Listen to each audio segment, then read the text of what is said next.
Joan Quake, para hablar justamente de todo el tema de las criptomonedas. ¿Cómo estás, Joan? Lucas Álvarez Acebal te saluda.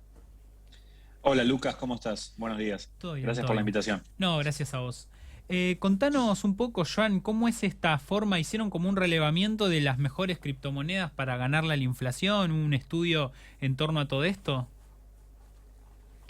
Sí, hubo diferentes estudios que de alguna forma resumieron el desempeño de diferentes criptomonedas en 2021. Uno interesante, la consultora Focus Market, Ujú. y algunas compañías argentinas locales como Buenbit, que de alguna forma lo que fueron analizando es cuánto rindieron diferentes proyectos vinculados al ecosistema cripto y cuánto rindieron en el último año, comparándolo con la inflación interanual que tuvo la Argentina, ¿no? Que alcanzó Ujú. casi el 53%, 54%, según las consultoras, hoy en día. Entonces lo que hicieron fue comparar el rendimiento de diferentes criptos en relación a la inflación.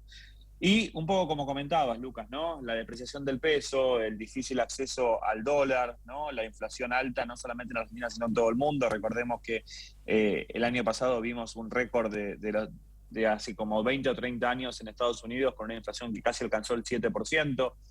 El fuerte control de cambio, y de alguna forma nosotros como argentinos tenemos esa necesidad siempre de estar estirando los ingresos y Ujú. encontrando forma de refugiar el valor, ¿no? Así que es interesante para empezar a analizar y a comparar y a contrastar frente a la inflación.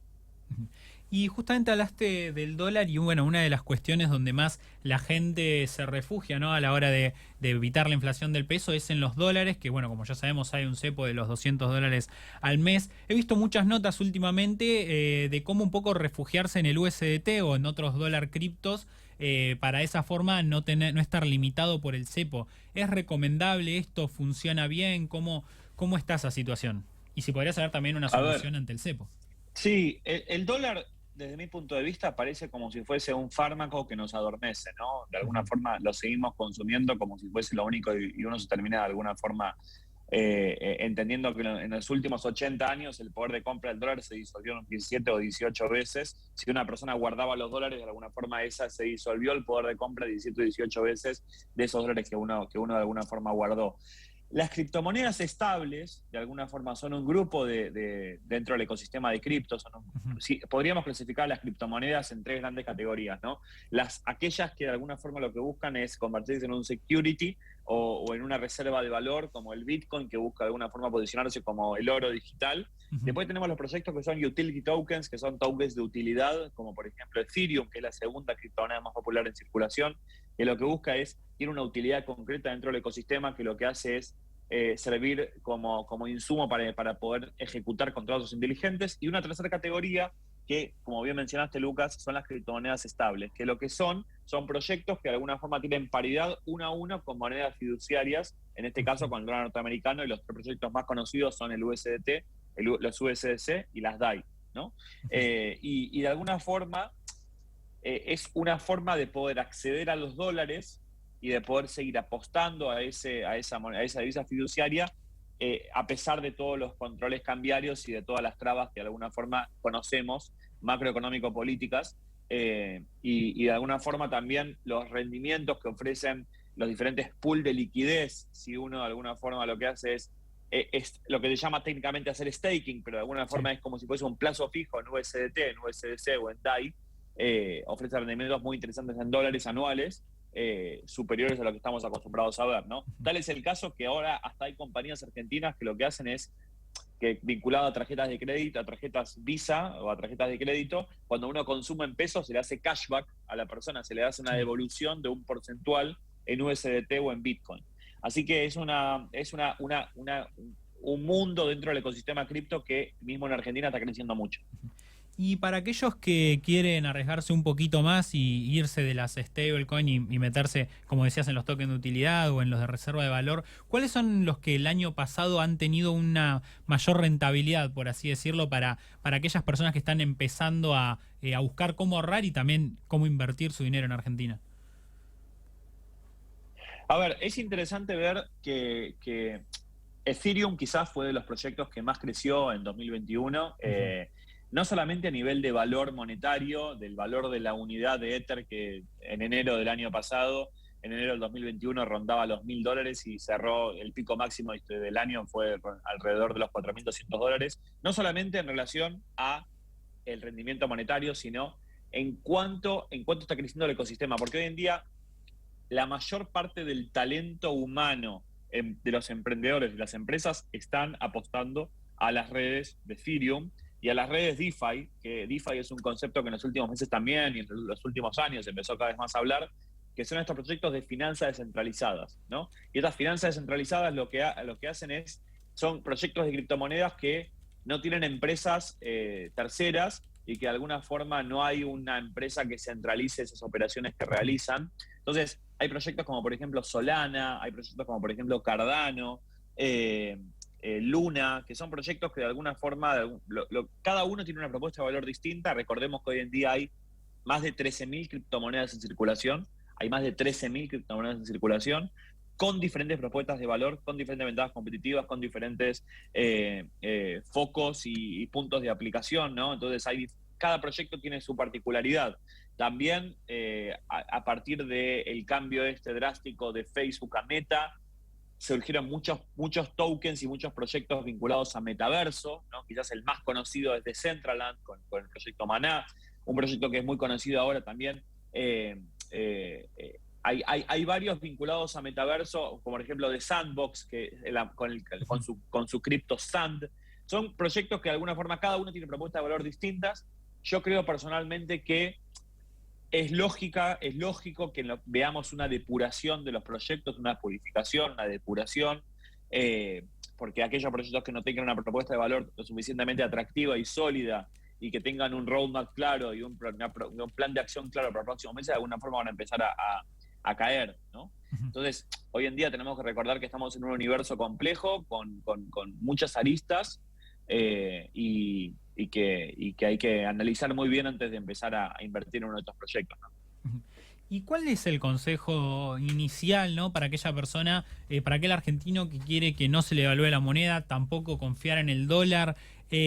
Porque mucha gente, ¿no?, se mete, por ejemplo, no sé, en una criptomoneda que dice, bueno, con esta a fin de año voy a hacer un % y por ahí justo baja y termina en una estafa o se asusta cuando baja y vende y de esa forma pierde plata. ¿Cuáles son 1, 2, 3 consejos puntuales para aquel que recién arranca y quiere empezar a hacer estas inversiones en este mundo que, si bien no es nuevo, sí está empezando a hacerse conocido en estos últimos años? Y mira, Lucas, yo primero de todo quiero aclarar que en las últimas semanas vimos como una gran corrección, ¿no?, de los valores, y acá muchas veces los medios salen a titular la caída de Bitcoin, la caída de las cripto, sí, o de alguna forma estas grandes correcciones que están teniendo.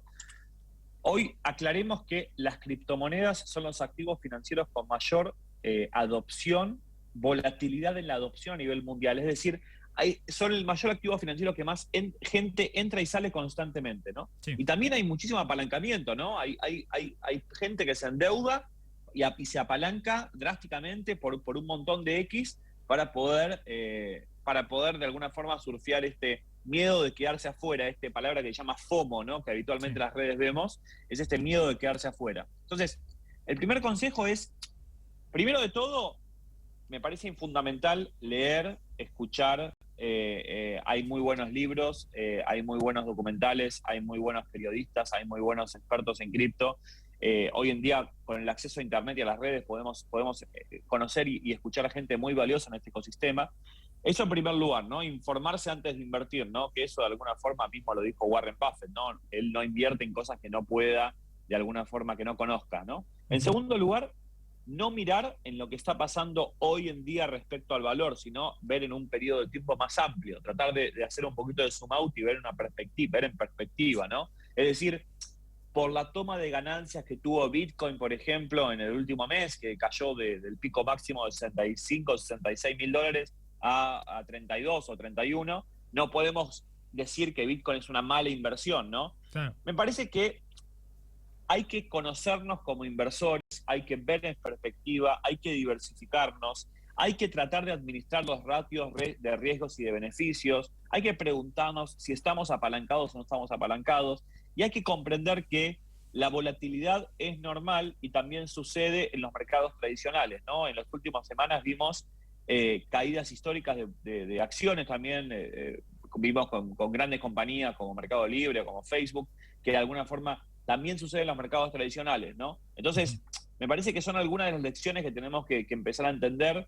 Pero tenemos que administrar nuestra codicia frente a este ecosistema, entender también que no nos podemos hacer millonarios, hacerse millonario de la noche a la mañana, multiplicar por 100, si uno pone 1.000 pesos no vas a sacar 100.000 en la próxima semana, Exacto. y aprender de alguna forma a moverse en este ecosistema que tiene sus propias reglas también, y que yo también acá advierto, hay que también detectar muy bien los proyectos que uno hoy en día está invirtiendo, porque es tan fácil hoy en día crear proyectos que hay muchas estafas también dando vuelta, y proyectos que no tienen los mejores fines. Entonces, ojo crítico, conocernos como inversores, ver en perspectiva, diversificarnos, entender que las criptomonedas son una tecnología todavía adolescente, una tecnología que está creciendo, una tecnología que estamos constantemente aprendiendo y tratando de lidiar y tratando de ver cómo reaccionar frente a ella.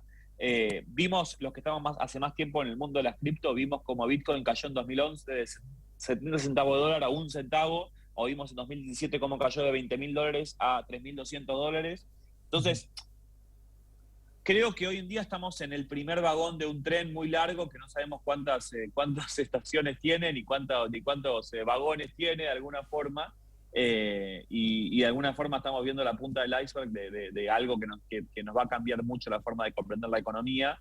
Pero lo que sí tenemos que entender es que estamos pasando años y momentos muy interesantes en el fortalecimiento de este ecosistema, ¿no?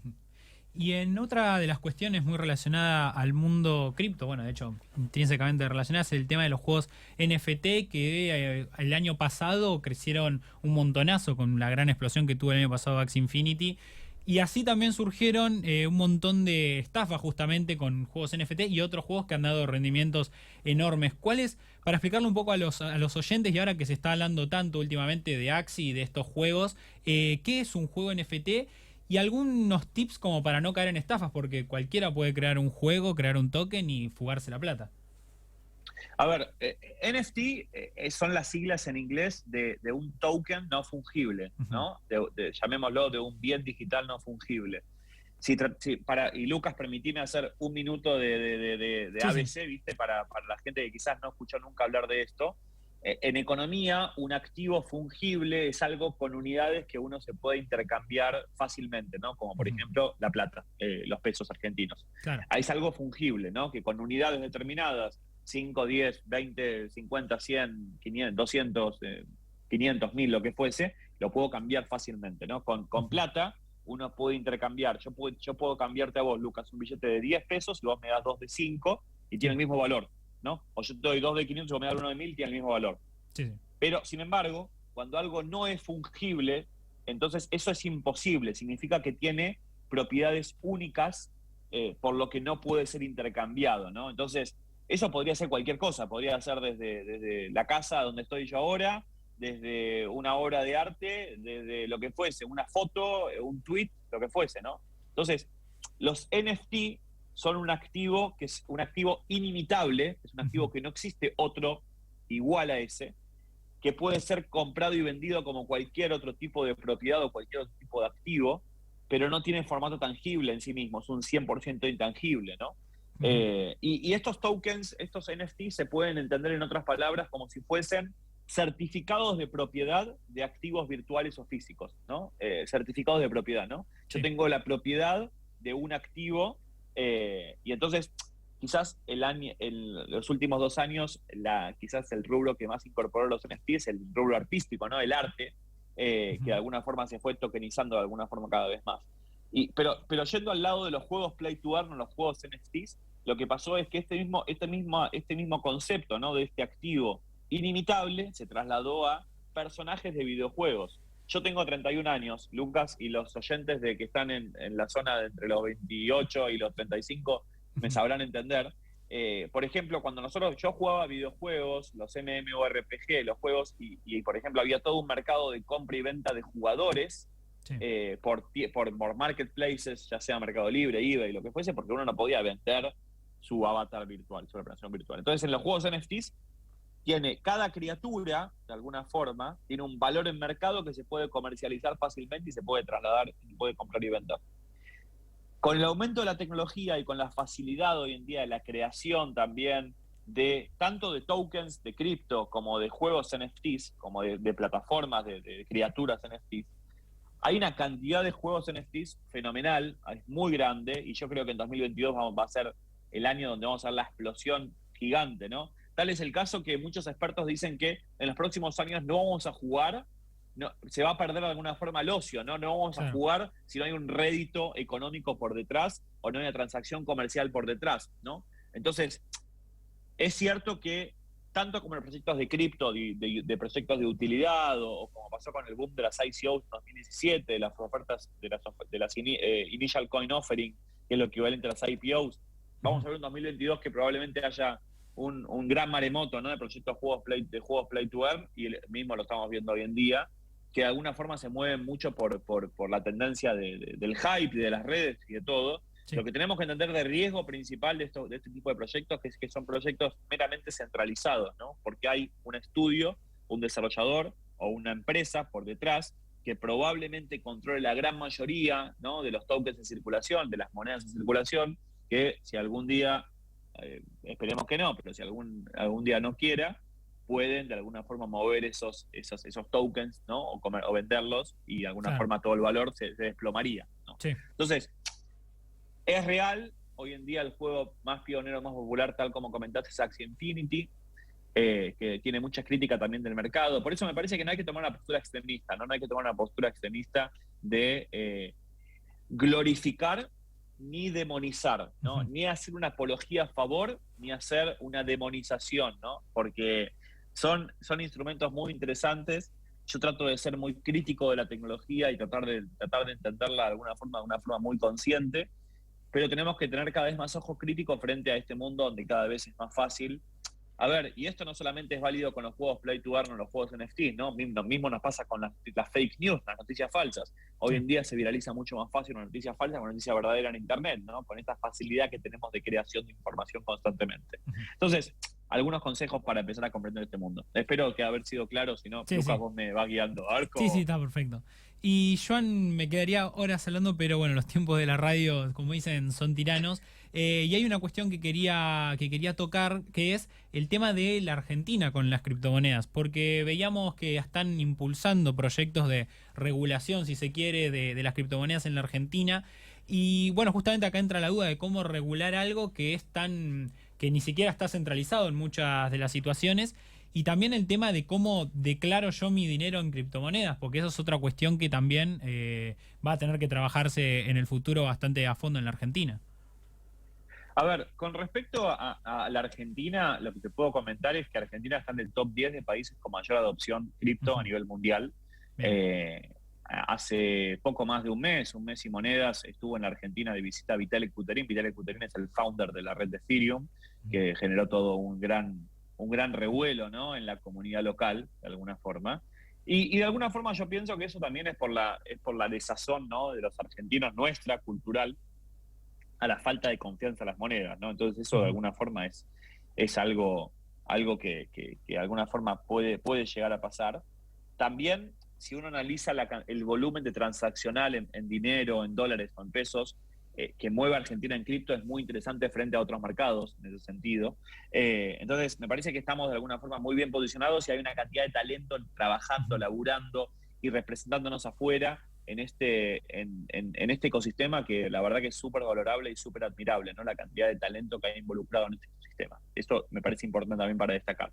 Con respecto al tema legal, sinceramente no soy un experto. Lo que yo te puedo decir desde mi postura, trabajando hace muchos años con tecnologías emergentes, emprendiendo y laburando con este mundo, es que yo apoyo la regularización y apoyo las normativas, porque lo que te dan es un marco para poder seguir creciendo y seguir progresando. Y yo creo que Argentina tiene una oportunidad única si puede apoyar y permitir de alguna forma el impulso de este ecosistema desde una mirada favorable. Lo que no podemos hacer es regularlo como regulamos otras cosas. Yo no puedo regular las cripto como regulo las ganancias de bienes personales. No puedo regular las cripto como tomo ganancias de la Comisión Nacional de Valores en una acción, en un CDR. Entonces, me parece que tenemos que regularla comprendiendo la naturaleza de cada una de las tecnologías, ¿no? Hoy lo que pasa con cripto, para poder sintetizar, es que hay como si fuese dos mercados, ¿no? Está el mercado blanco y el mercado el mercado formal y el mercado informal, el mercado blanco y el mercado negro. En el mercado formal hay compañías, hay exchange, hay compañías que hacen muy bien su laburo de ofrecer la paridad entre peso y Bitcoin, peso y Ethereum, compra, venta, etcétera, etcétera, etcétera, y con diferentes servicios de valor agregado, como por ejemplo esto que te comentaba, las tarjetas de crédito vinculadas, del cashback, ¿no? Hay un montón de compañías dando en ese sentido, y hay un segundo grupo de mercado, que es el mercado informal, que son con cuevas, para poder ponerlo en palabras simples, Sí. o personas que trabajan de alguna forma informalmente, como pasa en otros mercados también, comprando y vendiendo, sin poder declarar, ¿no? Uno debería, al momento de hoy, uno debería declarar las criptomonedas en su declaración de bienes personales, como parte de su patrimonio, pero lo que pasa es que las criptomonedas en principio no tributarían impuestos por ser bienes intangibles, inmateriales, y que teóricamente no están todavía clasificados quién es la entidad que la debería regular, ¿no? Porque todavía no está 100% claro si Bitcoin es una moneda, es un valor o es un bien digital, ¿no? Entonces, dependiendo de esa clasificación, sería como lo que cada uno, el organismo que debería regularla, ¿no? Entonces, hay una nebulosa muy grande en eso. Hay un avance en la legislación, pero estamos en un momento de la historia de la humanidad que la tecnología avanza mucho más rápido que la legislación política, y no solamente pasa en Argentina, pasa en todo el mundo. Así que es cuestión un poco de ir creciendo y de ir aprovechando este momento. Te agradecemos, Joan, por estos minutos. Muchas gracias, muy interesante todo. A disposición siempre para lo que necesiten. Gracias, Lucas. Un abrazo. Hasta luego. Ahí estábamos hablando con Joan Quaich, experto en nuevas tecnologías y profesor de la Universidad Argentina de la